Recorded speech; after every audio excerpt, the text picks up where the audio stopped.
Hello, my name is Barb Suyama, and I'm a Career Center Manager at a Workforce Development Center. This video today is going to be about job seeking and job keeping skills. One of the first steps in looking for a job is to find out locations that have openings, and there are many resources for you to use to find out about job openings.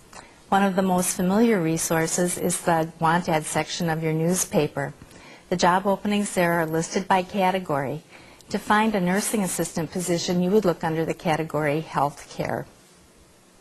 Individual facilities also post their openings on their company website. As an example, to find out about openings at a central city hospital, for example, you could type in that hospital's website address if you know it, or use an internet search engine and type in the name of the hospital to find out about openings.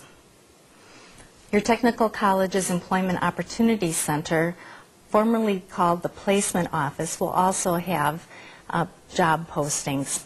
And they enter the job postings onto a system called Tech Connect in Wisconsin.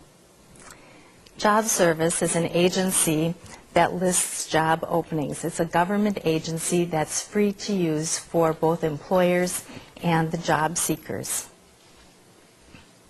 Staffing services or employment agencies are private companies that provide services similar to that of job service, but they charge a fee.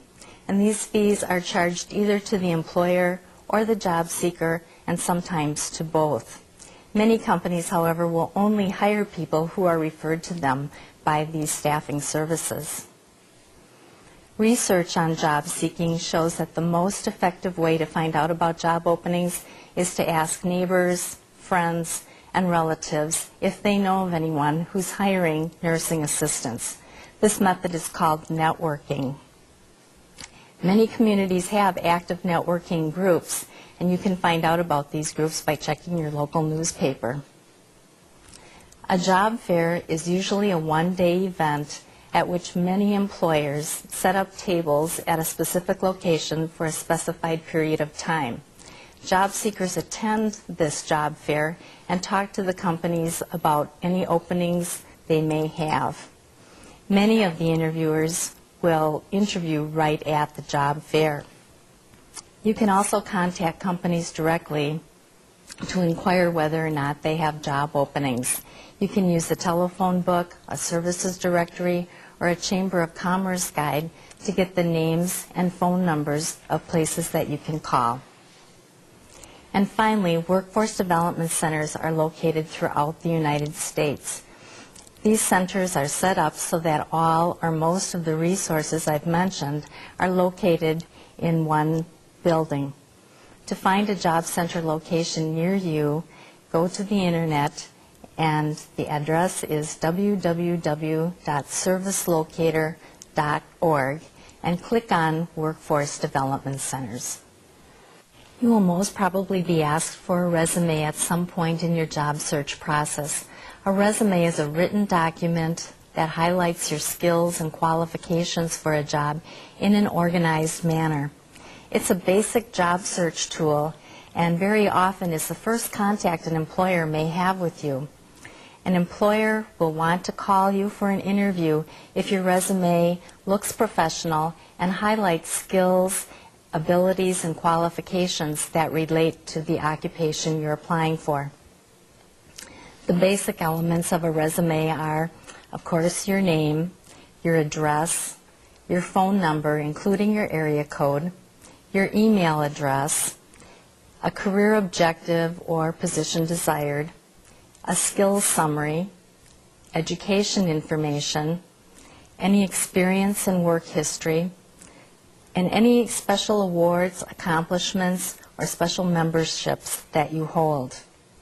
It's no longer appropriate to include any personal information such as height, weight, hobbies, or interests on your resume.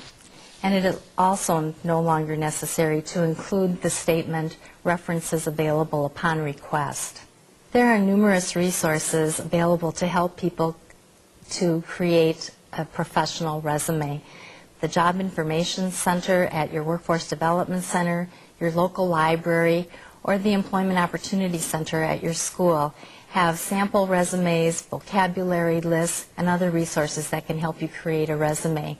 These resources are usually offered at no cost to job seekers. Filling out job applications is also a part of the job search process. A job application is a form, usually different for every employer, that asks questions regarding your salary history, your work experience, and your skills and education background. It's customary to be asked to fill out a job application prior to the interview. The resume and the application are used to determine who's going to be called in for an interview. Although some of the information asked for on an application is a duplication of information that you may have on your resume, it's a good idea to take the time to fill out the application form completely. Many times the application and the resume are separated after they're turned in, and that's why it's not a good idea to say, "See resume" as a response on your application.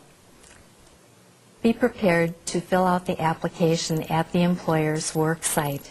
Bring a pen and also the address of your previous employers as well as your dates of previous employment. If you have to ask the receptionist for a telephone book to look up this information, you will seem unprepared and disorganized for your job search. Applications, like resumes, make an impression on those who read them. The way the application is completed reveals a lot about a person's ability to read, write, their attention to detail, their neatness, and whether or not they take pride in their work. There are resources at your local Workforce Development Center or library that provide tips on filling out an application to ensure that it represents you in a positive light. Many organizations have online applications.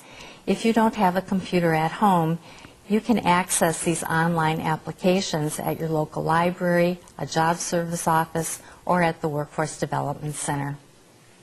You may be asked to provide names and phone numbers of references at some point during the job search process, either during the interview or on an application. A reference is a person who knows you well and will recommend your skills and vouch for your personal characteristics. Former employers, co-workers, community contacts, and instructors are good choices to use as references. Be sure to ask these people for their permission to use them as a reference before you put them down. Never use friends or family members as a reference because they won't be valued as having an objective opinion of your skills or your character.